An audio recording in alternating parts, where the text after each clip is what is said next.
호세아 14장 1절에서 8절 한 목소리로 시작. 이스라엘아, 내 하나님 여호와께로 돌아오라. 내가 불의함으로 말미암아 엎드러졌느니라. 너는 말씀을 가지고 여호와께로 돌아와서 아뢰기를 모든 불의를 제거하시고 선한 바를 받으소서. 우리가 숫송아지를 대신하여 입술의 열매를 주께 드리리이다. 우리가 아수르의 구원을 의지하지 아니하며 말을 타지 아니하며 다시는 우리의 손으로 만든 것을 향하여 너희는 우리의 신이라 하지 아니하오리니 이는 고아가 주를 말미암아 긍휼을 얻음이니이다 할지니라.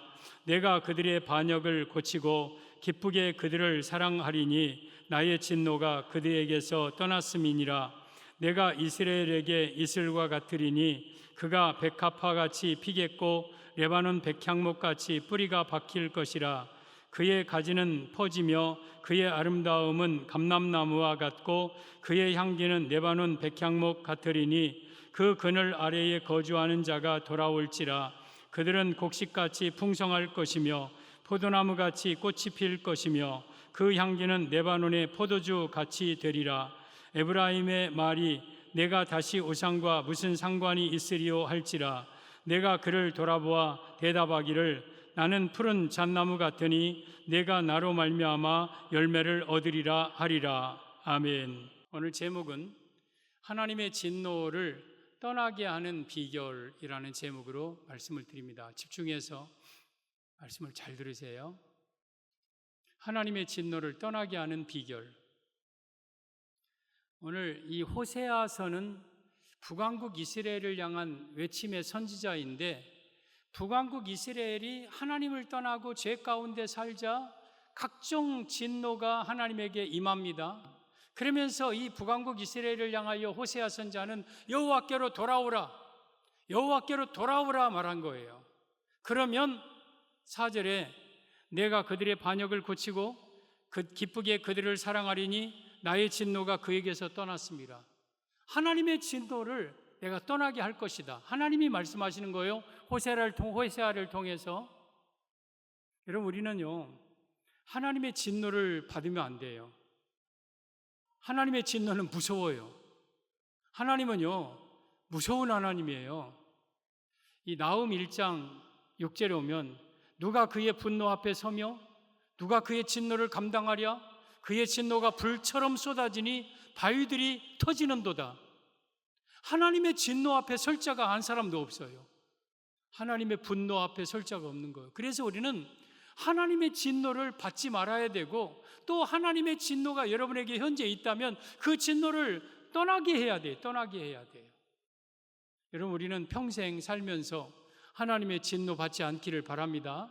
오늘 본문은 2가지 예로 적용하면 돼요. 여러분의 가정이 현재 하나님의 진노가 있으면 이렇게 하면 여러분의 가정의 진노가 떠납니다. 그리고 앞으로 하나님의 진노를 받지 않는 방법이에요.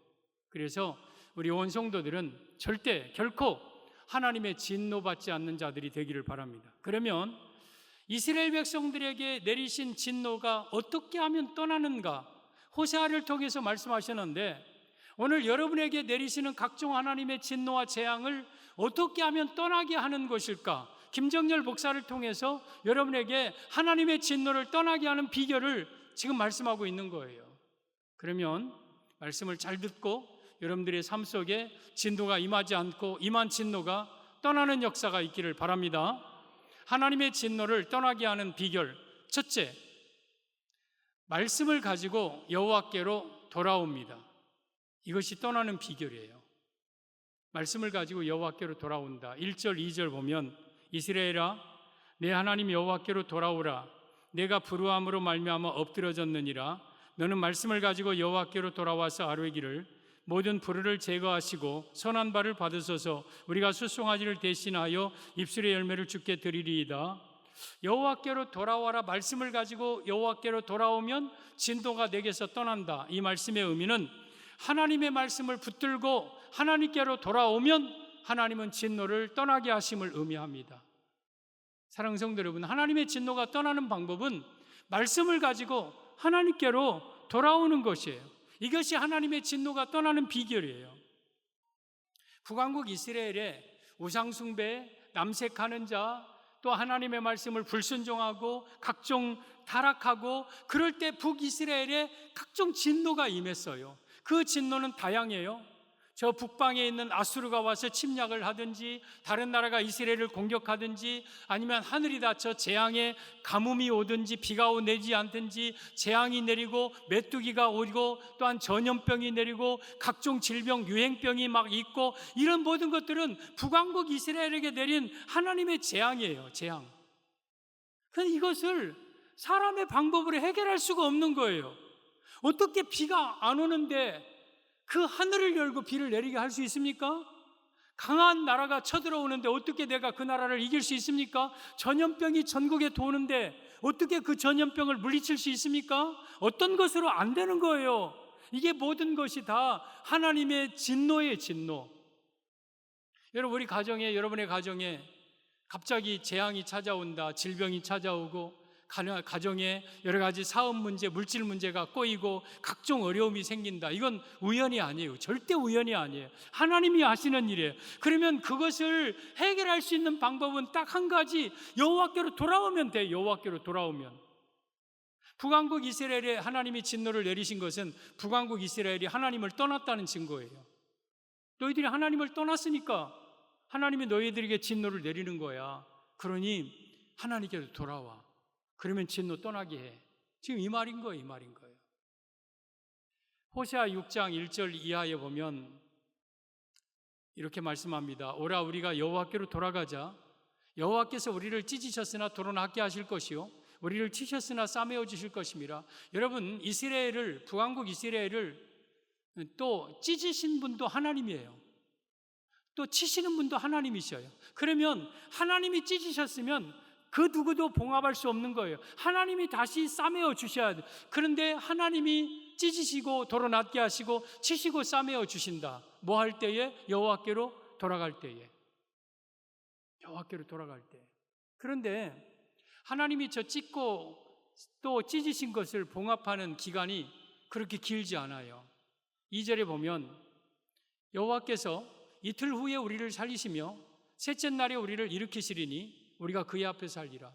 여러분, 이틀, 3일, 이 3일이면 그 나의 찢기고 나의 막 상처나고 또 막 고통스러웠던 삶의 문제가 해결된다는 거예요. 그러니까 하나님께로 여러분들이 온전히 돌아오면 여러분의 가정에 내렸던 모든 고난과 모든 재앙들을요, 하나님이 거두시는데 이 3일이면 된다. 짧은 기간이면 하나님이 다 해결해 주셔요. 그러니까 문제는 하나님께로 돌아와서 하나님 앞에서 사는 거예요. 하나님 앞에서. 이스라엘이 하나님을 떠났을 때에 진노가 내렸습니다. 호세아 선지자를 통하여서 여호와께 돌아오면 내가 너희를 2, 3일 만에 다시 싸매우고 내가 너희를 일으킬 것이다. 그러면 너희는 이제부터는 여호와 앞에 살아라. 그러면 그 여호와는 어떤 분이냐? 3절. 그러므로 우리가 여호와를 알자. 힘써 여호와를 알자. 그의 나타나심은 새벽빛같이 어김없나니 비와 같이 땅을 적시는 늦은 비와 같이 우리에게 임하시리라. 여러분, 하나님은 어떤 분이냐면 새벽빛같이 어김없이 빛을 주시는 하나님. 저 동해안에, 동쪽에, 아니면 막 저 산 너머에 빨간 태양이 팍 장엄하게 떠오릅니다. 그러면 칠흑 같은 어둠이 싹 물러가 버립니다. 그리고 환한 대낮이 돼요. 이것이 새벽빛같이 어김없이 오늘 또 내일 또 이 해가 뜨듯이 여호와 앞에 사는 자들에게 이런 은혜를 주실 것이다. 또 비와 같이, 땅을 적시는 늦은 비와 같이. 여러분, 땅을 적시는 늦은 비는 장맛비, 소낙비예요. 땅이 갈라져서 쩍쩍쩍쩍 갈라지고 거북등처럼 되고 막 곡식이 메마르고 다 막 그냥 시들고 그럴 때에 하나님께서 소낙비를 내려주셔서 그 땅을 흡족하게 해서 곡식과 과일이 확 힘을 나게 하듯이 하나님 앞에 돌아와서 하나님 앞에 살면 그 은혜를 주시겠다. 이게 여호와예요. 그 하나님을 알아야 돼요. 그래서 우리는 내 가정에 고난이 있거나 어려움이 있으면 내 방법으로 해결하려 하지 말고 하나님께로 돌아와야 돼요. 하나님, 내가 주님 앞에 돌아갑니다. 나의 진노를, 하나님의 진노를 내게서 떠나게 하소서. 진노를 거두어 주소서 하고 하나님께로 돌아오는 길, 이것이 바로 진노가 떠나게 하는 비결이에요. 우리 누가복음 15장의 탕자를 보세요. 어느 큰 부잣집에 둘째 아들이 아버지한테, 아버지, 나에게 유산, 내 재산, 내 몫을 주세요. 그래서 억지로 그 재산, 큰 재산을 가지고 되도록이면 아버지에서 멀리 먼 나라로 갑니다. 가서 그 많은 재산을 허랑방탕하여 창기와 함께 다 말아버립니다. 그거 얼마 안 갑니다. 그 며칠 안 갑니다. 완전히 모든 재산을 다 잃어버려요. 그리고 더군다나 거기에다가 그 나라에 큰 흉년이 찾아옵니다. 그러니까 민심이 피폐하고 또 서로 간에 막 그 마음이 강팍해지고, 그래서 이 탕자가 먹을 것이 없어요. 그래서 그 나라 백성들 가운데 가장 혐오스럽게 생각하는 돼지치기, 돼지라도 치면서 내가 연명해야 되니까 산에 가서 돼지치기에 가서 짐승과 함께 돼지 우리 속에서 같이 자고 돼지처럼 사는데, 돼지가 먹는 쥐염 열매 그것마저도 배부르게 먹지 못하여서 추리고 피폐해지고 피골이 상접하고 온몸은 만신창이가 됩니다. 이게 아버지 떠난 인생의 모습이에요. 여러분들이 하나님을 떠나면은요, 우리에게 찾아오는 하나님의 진노, 하나님의 분노가 집 나간 탕자처럼 되는 거예요. 이것은 우연이 아니에요. 그게 하나님의 진노고 하나님의 재앙인 거예요. 이사야 1장 5절 이하에 오면 이스라엘 백성들이 하나님을 떠났을 때에 이런 모습으로 이스라엘이 변해지고 합니다. 보면 너희가 어찌하여 매를 더 맞으려고 패역을 거듭하느냐. 온 머리는 병들었고 온 마음은 피곤하였으며. 여러분, 이스라엘이 얼마나 하나님 앞에 매를 맞았느냐 하면 온 머리는 병들었고 온 마음은 피곤하고 어찌하여 너희들 매를 더 맞으려고 패역하느냐 하면서 이사야 선지자를 통해서 지금 말씀하고 있는 거예요. 또 6절, 발바닥부터 머리까지 성한 곳이 없이 상한 것과 터진 것과 새로 맞은 흔적뿐이거늘 그것을 짜며 싸매며 기름으로 부드럽게 함을 받지 못하였도다. 이스라엘이 얼마나 하나님 앞에 맞았느냐면 발바닥부터 정수리까지 온몸이 만신창이가 되어서 성한 곳이 하나도 없고 새로 맞은 흔적뿐이다. 금방 맞아가지고 금방 막 피가 줄줄줄줄 나오고 여기저기 막 상처기 투성인 온몸에 상처 투성인 이 이스라엘의 모습. 그러면서도 부드럽게 하고 또한 기름으로 싸매지 못했다. 이스라엘이 하나님의 진노에 받은 거예요. 7절, 너희 땅은 황폐하였고 너희의 성읍들은 불에 탔고 너희의 토지는 너희 목전에서 이방인에게 삼켜졌으며 이방인에게 파괴됨 같이 황폐하였고, 몸뿐만 아니라 재산도 재물도 황폐하고 성읍이 불타고 이방인에게 너희 목전에 토지가 다 뺏기고 이방인에게 파괴되고 황폐되고, 그러면서 모든 걸 다 잃어버리고 겨우 8절 보면 딸 시온은 이스라엘입니다. 포도원의 망대같이 참외밭의 온두막같이 에워싸인 성읍같이 겨우 남았도다. 겨우 하나님께서 그냥 겨우 연명하고 있는 거예요. 연명. 그래서 포도원에 망대 하나 남은 것처럼, 참외밭에 원두막 하나 남은 것처럼 성이 다 무너지고 겨우 성 하나 남았는데 그것도 마저 에워싸여서 금방 무너지려고 하는 성읍과 같이 남았다. 이것은 이스라엘의 국력이 약해서가 아니고 정치가 무능해서가 아니고 이스라엘의 국민성이 나빠서가 아니고 하나님을 떠나니까 하나님의 진노하여서 겨우 목숨만 남겨두고 있는 이 모습을 가리키는 거예요. 사랑하는 성도 여러분, 우리는 저런 모습으로 살아서는 안 되잖아요. 내 인생이 만신창이가 되어서 여기저기 상처투성이고 새로 맞은 흔적투성이고 온몸이 상처투성이어서 모든 것을 빼앗기고 진노당하는 그런 인생으로 우리가 살아서는 안 되잖아요. 그러려면 하나님께로 돌아와야 돼요. 하나님께로 돌아오면 하나님은 진노를 떠나게 하셔요. 그리고 하나님께로 돌아오면 그 진노를 당하지 않게 하십니다. 그럼 하나님께로 돌아오면 그냥 싸매어주고 기름으로 부드럽게 하고 끝나냐? 그게 아니에요. 돌아올 때에 주시는 은혜가 커요. 굉장히 커요. 오늘 4절 이하에 오면 내가 그들의 반역을 고치고 기쁘게 그들을 사랑하리니 나의 진노가 그에게서 떠났음이라.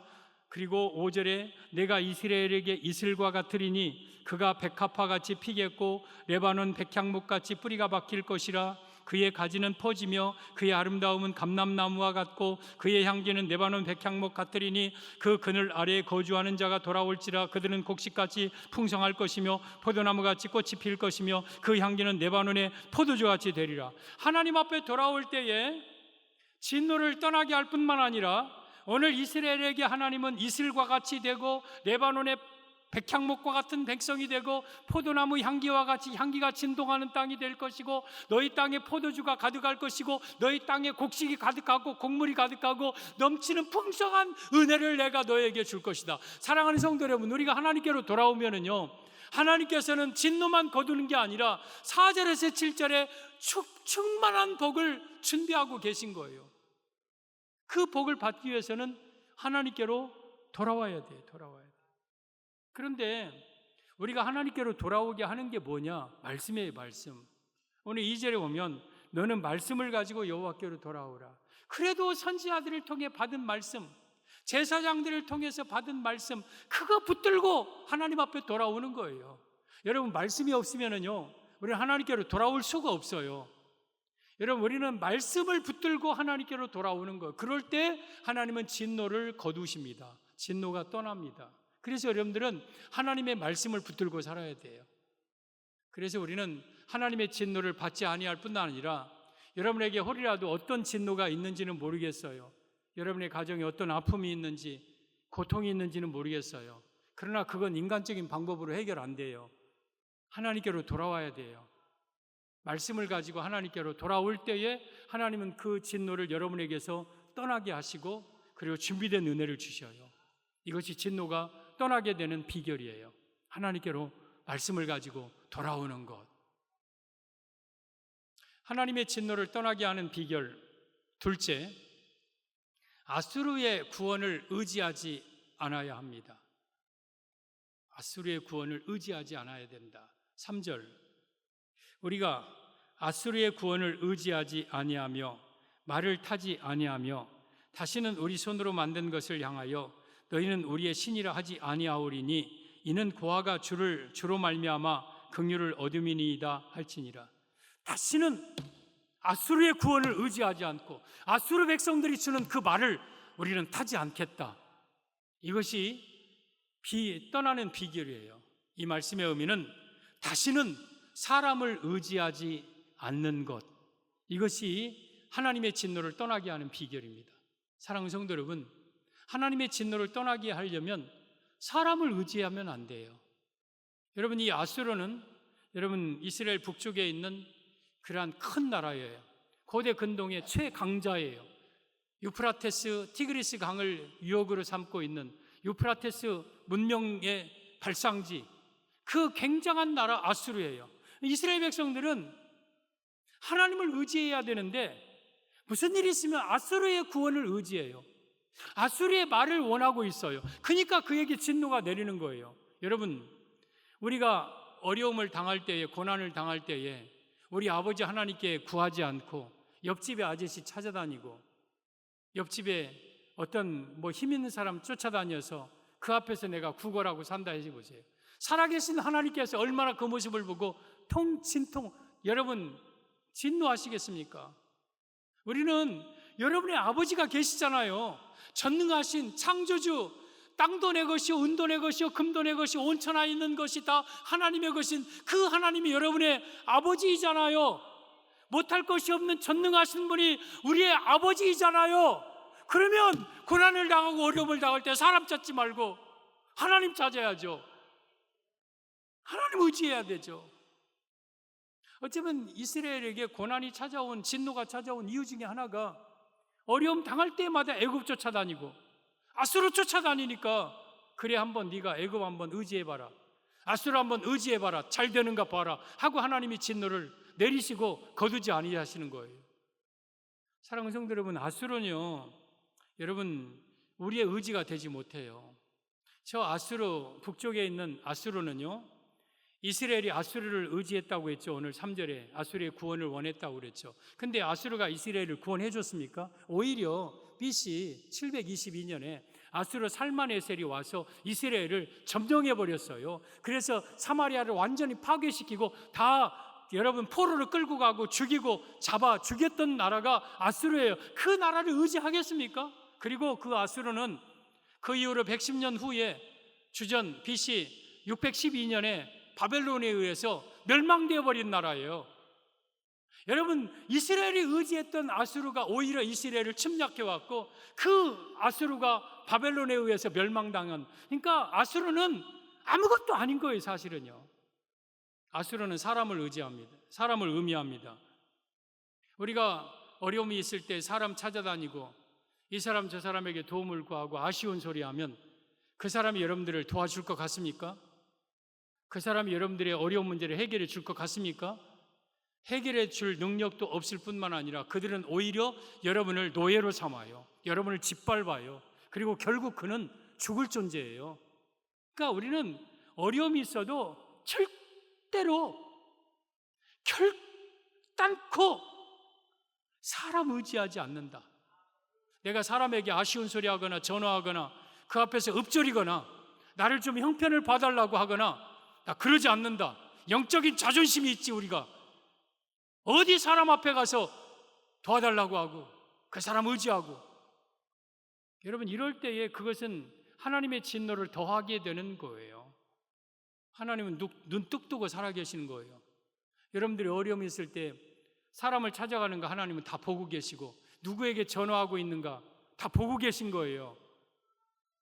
그러니까 우리가 어려움이 있을 때 아무리 힘든 일이 있어도 사람을 의지하지 말고 하나님을 의지해야 돼요. 그것이 고난, 이 진노를 떠나게 하는 비결이에요. 여러분, 예수님이 이 땅에 오셨어요. 얼마나 많은 고난을 당하십니까? 얼마나 많은 어려움과 또한 사람들이 예수님을 죽이려 하는 날마다 그러한 위기 속에 삽니까? 그때 예수님께서 못 살겠다, 힘들어서 오늘은 내가 바리새인들을 한번 찾아가 봐야 되겠다. 바리새인들 조용히 밤에 찾아가서 여러분이요, 나하고 한번 좀 얘기 좀 합시다. 아니 당신들이 왜 나를 그렇게 죽이려 하고 내가 뭘 잘못했다고 그러뇨? 무슨 무슨 천지간의 원수 됐다고 그러요? 좀 나 좀 도와주소. 내가 뭐 잘못한 거 있어? 사람 고치고 병 고치고 귀신 쫓아내는 것이 뭐가 잘못해서 당신들은 날 그렇게 죽이려 하오? 그니 나 좀 도와주고 내가 편히 사역하도록 좀 나 좀 돌봐 주소서. 예수님이 그러시던가요? 아니면 바리새인들 갖고는 안 돼, 대제사장들 가야 돼, 정치적인 실권이 있는 사두개인들 그에게 찾아가서 대제사장이요, 당신이 힘이 있을 때 나 좀 봐주소. 예수님이 그러시던가요? 예수님은요, 어떤 어려움, 죽음의 위기 앞에서도요 사람에게 도움을 구하고 사람을 의지하지 않았어요. 자기 가족도 의지하지 않았고 12 제자도 의지하지 않았고 당시 기득권층도 의지하지 않았고 오직 예수님은 하나님만 의지했어요. 아버지요, 이 고난 이기게 하옵소서, 이 고통을 이기게 하옵소서. 아버지만 의지했어요. 여러분들도 어려움이 있을 때에 절대로 사람 찾아가지 말고 하나님만 의지하세요. 그러면 진노가 떠나갑니다. 이 이스라엘 백성들이 바벨론에 포로 끌려가서 거기서 약 70여 년 동안 포로 생활을 하는데 바벨론이 페르시아라는 나라로 멸망하죠. 그래서 페르시아 바사의 초대왕 고레스가 이제 이스라엘 백성들을 이 포로 귀환령을 내려서 너희들 고국으로 돌아가서 성전 지어라 해서 제1차 포로 귀환, 스룹바벨을 중심으로 해서 성전 짓는, 그리고 이제 아닥사스다 왕이 페르시아의 왕이 되었을 때 아닥사스다 왕 7년 때 너희들 다시 고국으로 돌아가라 제2차 포로 귀환령을 내립니다. 그때 에스라를 중심으로 이제 포로 귀환하여서 에스라가 수문학 광장에서 백성들 모든 죄를 다 떠나가게 하고 민족 각성 운동을 일으킵니다. 아닥사스다 왕 제20년 제3차 포로 귀환령을 내립니다. 그러면서 그때 느헤미야를 중심으로 예루살렘 성벽을 건축하는 1차, 2차, 3차에 거쳐서 포로 귀환을 하는데 제2차 포로 귀환 주인공이 에스라예요. 그 내용이 에스라 8장에 기록이 되어 있어요. 아닥사스다 왕이 포로 귀환령을 내립니다. 그러자 이 에스라가 아하와 강가에 이스라엘 백성들을 남녀노소 어린아이들 다 모읍니다. 그러면서 거기서 금식하면서, 여러분, 우리가 저 예루살렘까지 이제 가야 되는데 가는 길에는 멀고, 그리고 서편 총독들이 우리를 대적을 막고 있고, 그러니 우리 하나님 앞에 기도합시다. 평탄한 길을 달라고 하나님 앞에 기도합시다. 그러면서 아와 강가에서 어린아이들과 더불어서 그들이 하나님 앞에 주여 평탄한 길을 주시옵소서, 평탄한 길을 주시옵소서 하면서 기도합니다. 그런데 느헤미야, 이 에스라는요, 아닥사스다 왕에게 마병과 보병, 호위병들을 구하지 않았어요. 그걸 부끄럽게 여겼다고 했어요. 느헤미야 에스라 8장 22절에 오면, 우리 하나님의 손은 자기를 찾는 자들에게 은혜를 베푸시고 자기를 배반하는 자에게 권능과 진노를 내리신다 하였으므로 우리를 도울 마병과 보병을 왕에게 구하기는 것을 부끄럽게 여겼습니다. 여러분, 예루살렘까지 갈 동안 아닥사스다 왕이시여, 우리는 어린아이도 많고 가는 길은 험하고 대적들도 있으니 우리 보병과 마병을 보내주옵소서, 우리를 좀 호위해 주소서 할 수도 있어요. 느헤미야 에스라 7장 6절에 오면, 이 에스라 학사 에스라 김 제사장은요, 왕에게 구하는 것은 무엇이든지 다 받는 자였어요. 에스라가 아닥사스다 왕에게 그깟 마병 좀, 보병 좀 도와달라고 하면 아닥사스다 왕이 안 줄 사람이 아니에요. 안 줄 관계가 아니에요. 그럼에도 불구하고 성경은 왕에게 마병과 보병을 구하는 것을 부끄럽게 여겼다. 부끄럽게 여겼어요. 내가 저 왕에게 우리를 도울 보병과 마병을 구하는 것은 하나님 앞에 부끄러운 일이다. 우리 하나님께 기도하자 하면서 하나님께 평탄한 길을 구하고, 이제 주전 457년에 제2차 포로귀환을 무사히 은혜 가운데 예루살렘까지 옵니다. 그러면서 이 에스라가 고백하기를, 여호와의 선한 손이 우리를 도우셔서 여기까지 왔습니다. 보병과 마병이 도와주지 아니하니까 하나님의 선한 손으로 이 에스라가 예루살렘까지 도착을 합니다. 그리고 느헤미야 8장에 수문학 광장에 새벽부터 정오까지 수많은 백성들을 다 모아놓고 특별히 남은 지은 나무강단에서 하나님 말씀을 낭독하고 선포하자, 그들이 그 말씀을 듣고 깨닫고 다 엉엉 울면서 통에 자복하고, 그들에게 모든 죄가 다 토설되고, 그리고 이방 여인들, 며느리, 자기 아내들 다 내쫓아버리고 이스라엘을 완전히 순수하게 종교개혁을 일으키며 영적 각성을 일으켰던 인물이 누구냐? 에스라예요. 근데 하나님은요, 에스라를 왜 그렇게 썼느냐? 아와 강가에서 기도하는 에스라의 모습을 하나님은 보신 거예요. 네가 아닥사스 왕에게 보병과 마병을 구해도 충분한 너희가 그것을 부끄럽게 여기고 끝내 나를 의지하면서 네가 사람의 도움을 구하지 않았는다. 나는 그걸 너 보았다. 그러므로 내가 너를 위대하게 크게 존귀하게 사용하겠다 하면서 그 에스라를 쓰신 거예요. 사랑하는 성도 여러분, 에스라가 인간적으로 보면 바보 같아요. 당신 그 왕하고 그렇게 좋은 관계 있으면서 한마디 그것도 못하냐? 그렇게 융통성도 없냐? 그 앞뒤가 그렇게 당신 꽉 막힌 사람이냐? 그렇게 사회성도 없냐? 아니, 이 어린아이들을 어떻게 데리고 예루살렘까지 가려고 왕에게 한마디 해서 마병 보병 데려갖고 호위하면서 가면 되잖아. 어쩌면 에스라는요, 세상적으로 보기에는 융통성이 없는 사람이에요. 우리가 사람을 의지하지 않고 하나님을 의지하고 살아갈 때 세상 사람들은요, 여러분들을 꽉 막힌 사람이라고 할 거예요. 사회성도 결여된 사람, 융통성이 없는 사람, 어쩌면 바보, 병신. 아니, 저럴 때 한 번만 찾아가면 될 거 아니요? 그냥 눈 딱 감고 한번 도와달라고만 말 한마디 하면 될 거 아니요? 그걸 못해? 그걸 못해? 그러면서 어떻게 사회에서 살아? 아니, 남들 다 하는 거잖아. 그거 관행이잖아, 관행. 그런데 그걸 못해? 그러나 안 되는 거예요, 그게. 아닥사스 왕한테 가서 내가 도와달라고 하는 것이 내 신앙의 자존심상 그렇게 못하는 거예요, 못하는 거예요. 이게 신앙인이에요. 그럴 때 하나님이 도와주셔요. 하나님이 그 모습 보고 계셔요.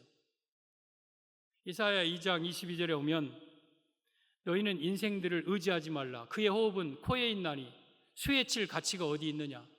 사람들은요, 그게 호흡은 코에 있어요. 이거 한껏 수에 칠 가치도 없는 게 인생이에요. 여러분, 건물과 같은 인생, 불티와 같은 인생을 의지하겠습니까? 시편 20편 7절에 어떤 사람은 병거, 어떤 사람은 말을 의지하나 우리는 여호와 우리 하나님의 이름을 자랑하리로다. 그들은 엎드러지며 엎드러지고 우리는 일어나 바로 서도다. 어떤 사람은 병거 의지하고 말을 의지하는 사람이 있어요. 근데 결국에는 그들은 엎드러지고 엎드러져요. 그러나 우리 여호와를 의지하는 우리는 일어나 바로 서요. 끝내는 하나님을 의지하는 사람들을 하나님은 존귀하게 들어 사용하셔요. 그래서 우리의 삶 속에 진노가 떠나게 하려면 먼저 말씀을 가지고 여호와께로 돌아와야 되고, 그리고 내가 다시는 사람을 의지하지 아니하고 오직 나는 하나님만 의지하리라. 결단코 나는 아무리 어려워도 사람에게 도움을 구하지 아니하리라. 사람을 의지하지 아니하리라. 이러한 자를 하나님은 진노를 거두어 주시고 4절 이하의 축복을 그에게 부어 주셔요. 그래서 우리는 영적으로요 좀 자존감이 있어야 돼요. 하나님의 자녀가, 하나님의 백성이 이방 사람들에게 찾아다니면서 도움 구하고 이 사람 저 사람한테 아쉬운 소리하고 머리 조아리고 그렇게 비겁하게 비굴하게 살지 말고, 아무리 어려워도 죽는 한이 있어도 하나님만 바라보고 하나님만 의지하세요. 그러면 이 진노가 거두어질 뿐만 아니라 진노 후에 주시는 축복이 여러분에게 있습니다. 하나님의 진노를 떠나게 하는 비결, 첫째, 말씀을 가지고 여호와께로 돌아와야 되고 다시는 사람을 의지하지 않고 오직 하나님만 의지해야 됩니다. 하나님의 진노가 떠나게 되는 비결, 셋째, 우상과 무슨 상관이 있으리요 해야 합니다. 8절에 오면 에브라임의 말이, 에브라임은 이스라엘, 북이스라엘의 애칭입니다. 이스라엘입니다. 내가 다시 우상과 무슨 상관이 있으리요 할지라 내가 그를 돌아보아 대답하기를 나는 푸른 잣나무 같으니 네가 나로 말미암아 열매를 얻으리라. 이스라엘이 내가 우상과 무슨 상관이 있으리요? 그럴 때 하나님이 그러면 내가 너 돌봐주고 나는 푸른 잣나무 같으니 네가 나로 말미암아 열매를 거두리라. 그러면 진노를 거두게 하는 비결, 셋째, 우상이 나에게 무슨 상관이 있으리요? 이렇게 해야 된다는 거예요. 우상은 여러분 탐심을 가리켜요. 이 말씀의 의미는 하나님의 진노가 떠나게 되는 비결, 셋째, 모든 탐심을 버리고 하나님만을 섬기는 신앙을 가져야 함을 의미합니다. 사랑하는 성도 여러분, 하나님께 모든 진노가 거두어지고 다시는 진노를 만나지 아니하려면 욕심 버려야 돼요. 탐심 버려야 돼요. 우리 성도들이 우상 숭배는 안 하겠죠? 나는 가끔씩 답답하면 점쟁이 찾아간다는 분 손 들어봐요. 아니면 토정 비결 본다든가 사주 관상 궁합 손금 뭐 장명 태길 뭐 이런 거 한다든가. 벼락 맞을 일이에요 이거. 벼락 맞을 일이에요. 이런 거 하면 안 돼요. 절에 가끔씩 가는 사람이 있어요. 4월 초파일 날 남녀 호랭갱교 하는 사람 없겠죠. 이런 게 우상이죠. 우리 이런 부분에 대해서는 자유로워요. 이미 다 예전 일이에요. 그런 것은. 그러면 우상으로 하여금 다시는 내가 무슨 상관이 있으려, 이 문제 최소한 내가 세 번째만큼은 나 해결, 이건 자유화, 이건 됐어. 그럽니까? 그러면 성경의 우상숭배 내용을 다 제거해버려야죠. 그러면 우상숭배는 어떤 의미가 있느냐? 골로새서 3장 5절 6절 보면 그러므로 땅에 있는 지체를 죽이라. 곧 음란과 부정과 사욕과 악한 정욕과 탐심이니 탐심은 곧 우상숭배니라. 탐심이 뭐라고 했어요? 우상숭배라고 그랬어요. 그리고 이것들로 말미암아 하나님의 진노가 임하는, 탐심을 가지고 있으면 하나님의 진노가 임한다. 그래서 우상이 당신과 나와 무슨 상관이 있으려 하면 다시는 내가 탐심을 버려야 된다. 그리고 이제는 오직 살아계신 하나님을 섬길 때 진노가 떠난다, 그 말이에요. 에베소서 5장 5절에도 보세요.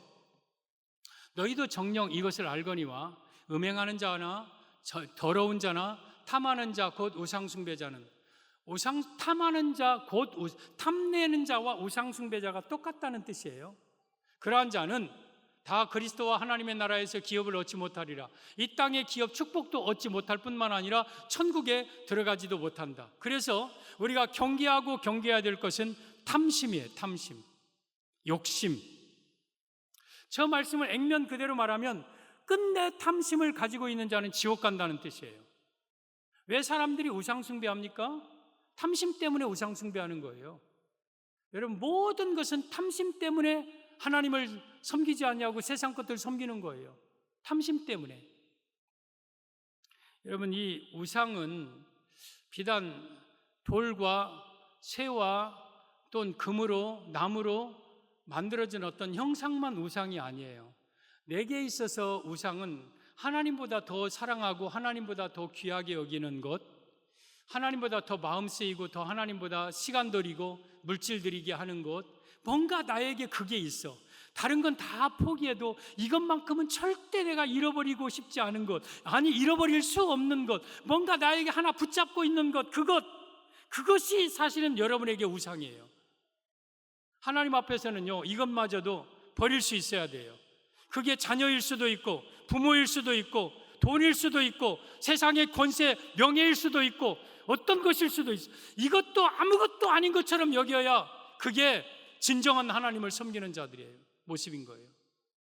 그래서 우리는 탐심을 버려야 돼요. 하나님은요, 질투하는 하나님이에요. 하나님은 질투하기 때문에 너 그것 때문에 내가 너에게 진노를 내려서 그것 버리고 하나님을 섬기기 위해서 하나님은 진노를 내리시는. 그래서 여러분들이 뭔가 욕심으로 가득 차 있으면 하나님의 진노가 여러분에게서 떠나지 않는 거예요. 그런데 그 욕심을 버리고 내려놓는 순간 여러분의 진노는 스르르 풀어지고 문제는 스르르 해결되고 사라져버릴 겁니다. 그러니까 탐심, 모든 욕심 버려야 돼요. 욕심 버려야 돼요. 야고보서 1장 15절에 욕심이 잉태한즉 죄를 낳고 죄가 장성한즉 사망을 낳느니라. 욕심을 내 마음속에 품고 있으면 결국에는 죄가 생겨요. 그 죄를 점점 키우면 결국에는 사망이 와요. 그러니까 모든 죄의 뿌리는 들어가 보면 욕심이에요. 욕심. 그 안에 욕심의 뿌리가 있어요. 그래서 이 욕심의 뿌리를 뽑아버려야 돼요. 쭉 뽑아버려야 돼요. 완전히 저 뿌리 깊은 데까지 쫙 뽑아버려야 돼요. 더 이상 내 속에 욕심이 없을 수 있도록. 그러면서 야고보서 1장 16절에 내 사랑하는 형제들아 속지 말라. 온갖 좋은 은사와 온전한 선물이 다 위로부터 빛들의 아버지께로부터 내려오나니 그는 변함도 없으시고 회전하는 그림자도 없으시느니라. 속지 말라는 거예요. 욕심을 갖는다고 얻어지는 게 아니라 위로부터 하늘로부터 하나님이 주시는 온갖 좋은 것들은 다 하나님이 주시는 거니까 욕심낸다고 속지 말라는 거예요. 욕심낸다고 얻어지는 게 아니라는 거예요. 갈라디아 5장 24절에 그리스도 예수의 사람들은 그 정과 함께 욕심을 십자가에 못 박았느니라. 우리는 예수님을 믿을 때 욕심을 십자가에 못 박은 자들이에요. 끊임없이 우리는 욕심을 못 박아야 돼요. 그래서 고린도전서 15장 31절에 나는 날마다 죽노라. 나는 날마다 죽어야 돼. 이 욕심을 죽여야 돼. 욕심을. 그러니까 이 욕심은 눈으로 들어옵니다. 그러니까 이거 아무거나 봐서는 안 되는 거예요. 내가 저걸 놓고 내가 탐욕, 욕심을 이기지 못할 때는 속히 눈을 돌려야 되고 더 이상 욕심이 내 안에 들어와서 자리 잡지 못하도록 이 욕심을 버려야 돼요.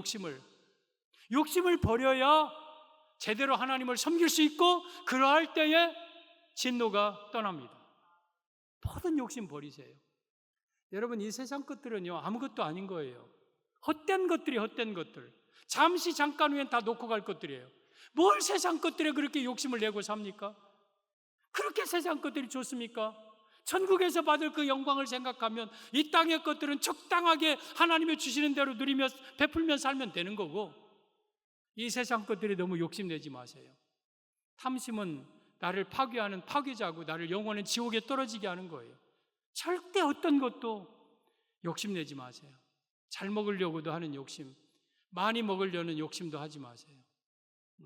제가 지금은 장례식 때 관을 안 들어서 감사한데 예전에는 산에까지 관을 들고 가면 그분이 살이 쪘느냐 안 쪘느냐가 먼저 생각이 나요. 어메 그분 체구가 이렇게 생겨갖고 어메 산에 그 어떻게 들고 간디야. 근데 빼빼 하신 분은 기분이 좋아. 여러분 마지막에는 대부분 다 살 다 빠져요. 마지막엔 다 빠지고 여러분 세상 것들 다 내려놓을 때 그때 하나님은 불러가셔요. 너무 많이 먹으려고도, 잘 먹으려고도 하지 말고, 잘 입으려고도 하지 말고, 좋은 집에서 좋게 살려고도 하지 말고, 하나님의 주신 힘 있으면 멋있게 베풀고 나누고, 적당하게, 검소하게, 소박하게 살고, 세상 것들에 대해서 너무 높아지려고도 하지 말고, 이런 것들 때문에 하나님의 진노가 와요. 그게 유상이기 때문에. 그래서 그런 모든 걸 버리고 사시는 하나님만 온전히 섬기면 여러분의 가정에 진노가 임할 리가 없죠. 하나님이 진노를 그대로 두실 리가 없죠. 거두어 주시죠. 오늘 하나님의 진노가 거두게 되는 비결 3가지 말씀드렸습니다. 말씀 가지고 여호와께로 돌아오십시오. 그리고 여러분들은 오직 이제부터는 사람 의지하지 말고 살아계신 하나님만 의지하세요. 그리고 모든 욕심 버리시고 탐욕을 철저하게 버리시고 하나님만을 섬기는 신앙 갖기를 예수님의 이름으로 축복합니다.